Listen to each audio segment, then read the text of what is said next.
name is Maddie of The Girly Geek, and today I'm going to be showing you how I edit my studyblr photos, such as the ones you see here on my screen. I'm going to be showing you with an example today of how I turned this photo into this fully edited version. So what I start by doing is opening up my application. I use the application Pixelmator over here. Now at the time I downloaded it, Pixelmator was a free application, but I have recently checked and it is now a paid application on the Mac App Store, so I believe it's about $30, which yes, I understand is quite pricey, but when you think about it in terms of comparison to Photoshop licenses, it's much more affordable, and I think it's much more worth it, especially because it has quite a lot of functions and it covers everything you really need. Yeah, so I'm going to start by adjusting the curves of my photo. Over here in the effects browser, if the effects browser isn't open when you first open the application, you just go to View and then Show Effects or Command 3, and then this pops up. So let's adjust the curves. Curves basically just adjust the brightness and exposure in one, so you don't have to do both individually. To this side gets darker, but I go over to this side and make it a little bit lighter. So I usually go to about here.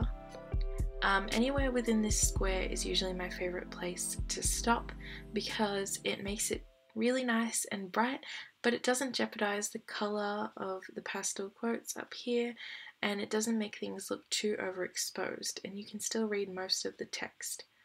So we click OK on that. The next thing I'll do is, particularly in photos like this that have some pesky shadows over here, I go ahead and use this light and dark function just to lighten the shadows up a little bit. So I usually go to around here, not too far though, because if you go all the way to here it looks a little bit funny, but yeah, usually in the 20s somewhere. That's good enough for me.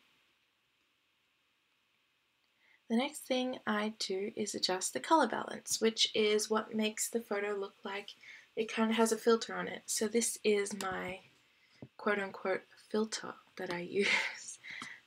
So basically I just adjust the color balance of the midtones, not just the shadows or highlights. I like to do both so it evens out the picture. I skip the first slider of cyan and red and go straight to the magenta one.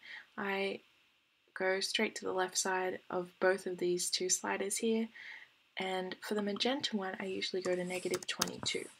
Now I know that looks a little bit extreme and very pink, but I don't leave it there. I move on to the yellow and blue one and I go to -18.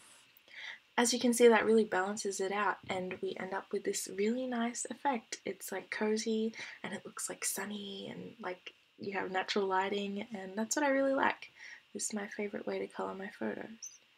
So sometimes I just stop there, but since today's photo has some text and stuff up here, I'm going to adjust the sharpness a bit just to clear it up. So as you can see, it's already on 5% sharpness, so it's a little bit sharpened already, but if you go down to 0, you can see that it looks a little bit fuzzy and blurry. So I like to enhance that as much as I can without it looking too extreme. I usually go to somewhere here within the 20s, just so it looks nice and crisp and clear. So there, that's how I edit my photo. So this is where I would typically, export and post to Tumblr, but I've already exported it, as you can see. But I go to export, and then I export as a JPEG, and I usually do about 95% quality, just so the file size isn't too big. I find that if I go over 95, it gets a little big and sometimes Tumblr won't let me upload it, so 95 is a pretty safe spot for me. So yeah, that's how I get my photo looking like this from this. I hope you enjoyed this video. It was my first one ever, so excuse me if it's not the best quality. But you guys have been requesting I do videos for quite some time now, and I've wanted to, so this is it. I have some other ones coming up soon that you've requested, like how I use my planner and how I organize my study schedule. So I'll be putting those out soon. Subscribe if you want to keep up with those. You don't have to if you don't want to, no pressure, I get it. I'll also be posting links to those on my Tumblr, which you can find in the description, and I'm also on Instagram if you want to see me there. So yeah, see you soon, I guess. Bye!